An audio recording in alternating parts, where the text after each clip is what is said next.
इस क्वेश्चन में आपके सामने दो स्टेटमेंट है और उनके बारे में आपसे कमेंट पूछा गया था। ध्यान देंगे, आपका जो पहला स्टेटमेंट बोल रहा है कि जब भी आप डाइमिथाइल ग्लाइकोजिम को ट्रीट करते हो निकल के साथ तो इसमें 6 मेंबर कोवलेंट बॉन्ड का चिलेट रिंग फॉर्म होता है। तो ध्यान देंगे, ये आपका जो टॉपिक है लिया गया है coordination chemistry and salt analysis से।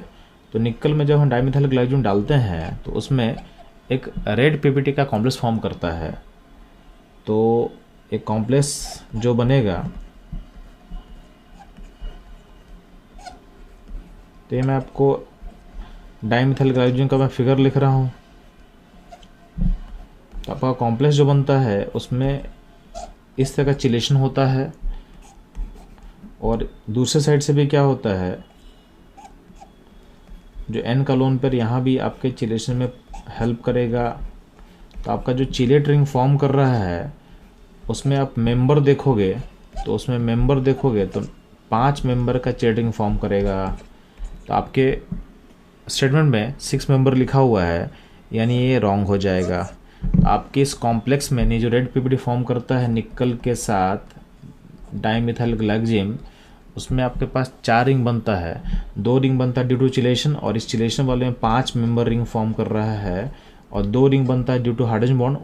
उसमें भी रिंग का जो साइज होगा वो भी उसमें क्या होगा, तो उसमें ध्यान देना जो एच बॉन्ड से बनता है उसमें आपका एक मेंबर जो होगा नाइट्रोजन, यहाँ दिख रहा है आपको, ये पहला मेंबर, सेकंड मेंबर निकल, third nitrogen, fourth oxygen, fifth hydrogen और 6 क्या होगा, दूसरा ऑक्सीजन। ठीक है, तो आपका जो एच बॉन्डेड रिंग है उसका साइज होगा 6 मेंबर।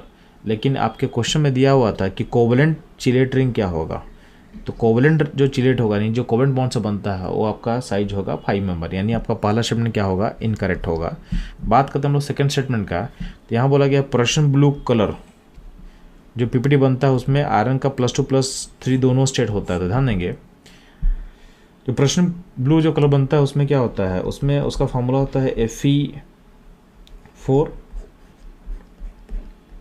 FeCN6 का 3। तो इसमें जो आउटर जो आयरन एटम है इसका स्टेट +3 होता है और जो अंदर में Fe है उसका स्टेट +2 होता है, यानी इसमें +2 +3 दोनों स्टेट होता है आयरन का। ठीक, तो इसके अकॉर्डिंग आपका सेकंड स्टेटमेंट क्या होगा, करेक्ट होगा। तो पहला statement incorrect, second statement correct, यानी आपका जो ऑप्शन नंबर ए है ये हमारे लिए इस क्वेश्चन के लिए अप्रोप्रिएट होगा। ठीक है, तो बच्चों ये था इस क्वेश्चन का डिस्कशन और एनालिसिस। मूव करते हैं हम लोग नेक्स्ट क्वेश्चन में।